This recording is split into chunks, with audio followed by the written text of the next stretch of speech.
What Tony's saying is that we are being manipulated. We are being manipulated into hating on Meghan and Harry.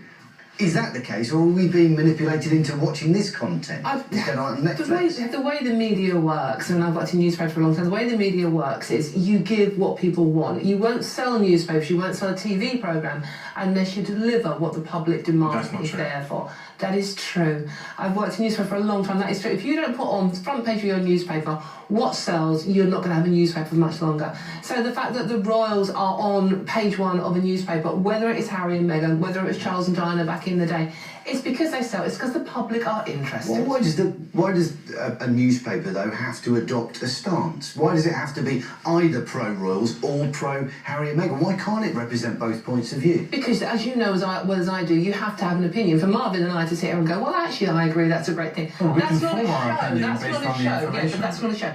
But absolutely, but you have to have a point that, you know, that you're trying to reflect your audience. You're trying to reflect whether it's a reader or a viewer. You're trying to reflect your audience, and it's very easy to pick up on what your viewers think, and you simply feed it back to them. Do you not think, I mean, you've interviewed Diana yes, I did. in the past, and you saw how that terrible, tragic story, wouldn't it be great if we got a different result this time, if we could actually allow those people to live their lives out in peace?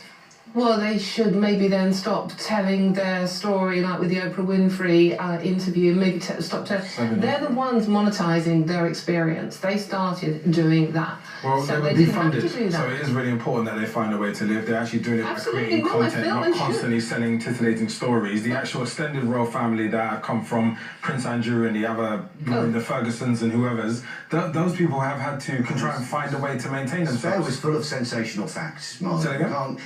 Spare was full of sensational facts. You can't say they haven't monetised private conversation. But trying to say you're monetising your story when it's your story, and because people are willing to pay for your story, is not actually accurate. I think more importantly, just very quickly, just to even question whether her story or her presence has value, when we have Gwyneth Paltrow, who's got a similar style show on Netflix called Goop Lab, what's the interest in her greater than what? Because of Coldplay or because of her acting? So as far as I'm concerned, she has a lot of validity in her story and the ability to sell it if she Let's take another call. So